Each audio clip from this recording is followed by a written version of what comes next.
बाबर आजम का एक कड़ा इम्तिहान शुरू होने वाला है आज से। एक मरतबा फिर कप्तानी का बोझ उनके सर पर, उनके कंधों पर, और Pakistan team world test championship 2027 में अपने आखिरी चंद मैचेस खेलेगी। आज एक टूर मैच का आगाज़ होगा। ये अनऑफिशियल 4 दिन का मैच होगा वेस्ट इंडीज़ सेलेक्ट 11 के दरमियान के ख़िलाफ़ पाकिस्तान टीम का। इस मैच में पाकिस्तान टीम को एक मौका मिलेगा कि वो अपने कॉम्बिनेशंस को एडजस्ट करें वेस्ट इंडियन कंडीशंस में। ये वहीं मैच खेला जाएगा जहां पर पहला टेस्ट मैच शेड्यूल्ड है, और पाकिस्तान टीम की ये कोशिश होगी कि किस कॉम्बिनेशन के साथ जाना है। अब बाबर आजम एक मरतबा फिर कप्तान बने हैं तो यकीनी तौर पे उनसे बहुत नहीं तो कुछ उम्मीदें तो वाबस्ता होंगी उनके फैंस की। वो फैंस जो चाहते थे कि बाबर आजम दोबारा से कप्तान बनाया जाए। हालांकि एक आम फहम ओपिनियन, चाहे वो फॉर्मर क्रिकेटर्स का हो, चाहे आप वैसे भी सोशल मीडिया पे बहुत सारे पोल्स हुए, बहुत सारी चीज़ें हुए, वहाँ यही मानना था कि बाबर आजम को कप्तानी एक्सेप्ट नहीं करनी चाहिए थी after what happened with him during his last 2 tenures. उसके बाद उन्होंने कप्तानी ले तो ली, बट ये बड़ा एक कड़ा इम्तिहान है। मैं पहले भी अपनी वीडियोज़ में बता चुका कि उनके पास कोई इमीडिएट सेट गोल नहीं है। क्यों? क्योंकि वर्ल्ड टेस्ट चैम्पियनशिप 2027 जो है वो अब हाथ में नहीं है, मतलब उससे आप बाहर हैं।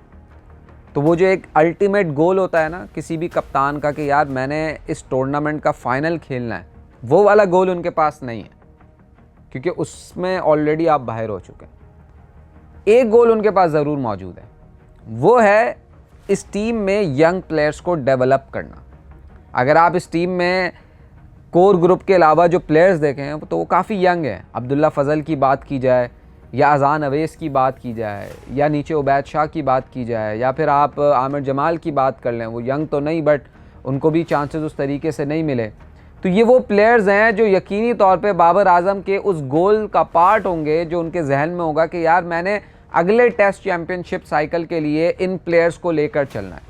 क्योंकि पाकिस्तान क्रिकेट बोर्ड ने एक डिफरेंट कैटेगरी बना दी है, और उस डिफरेंट कैटेगरी में आपके जो टेस्ट के प्लेयर्स हैं वो स्पेशलिस्ट प्लेयर्स होंगे अब, और उन्हीं को टेस्ट के कॉन्ट्रैक्ट्स मिलेंगे।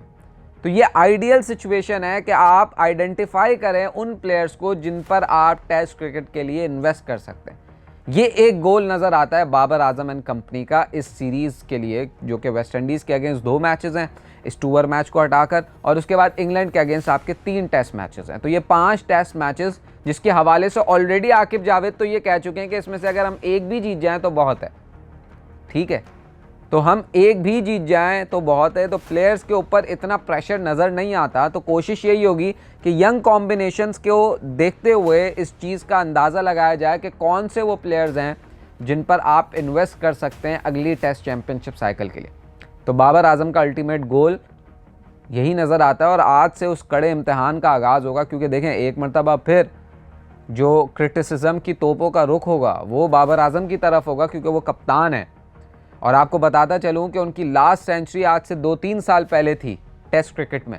उसके बाद उन्होंने सेंचुरी स्कोर नहीं की। अभी हाल ही में PSL के बाद वो थोड़ी सी फॉर्म में आना शुरू ही हुए थे कि एक मरतबा फिर उन्होंने कप्तानी ले ली है। तो अब 2 जिम्मेदारियाँ होंगी उन पर, अपनी बैटिंग फॉर्म जो कि आहिस्ता आहिस्ता बहाल हो रही थी उसको कंटिन्यू करना, और कप्तानी में पाकिस्तान टीम को एटलीस्ट एक जीत दिलवाना 5 मैचेस में से, जो कि उनका गोल है, उनकी टीम मैनेजमेंट की तरफ से जो गोल दिया गया। 2 भारी जिम्मेदारियां हैं उन पर। उससे कैसे कोप अप करते हैं, उससे कैसे लड़ते हैं और निकल कर बाहर आते हैं, ये अब देखने वाली बात होगी इंग्लैंड और वेस्ट इंडीज़ की टेस्ट सीरीज़ के दौरान।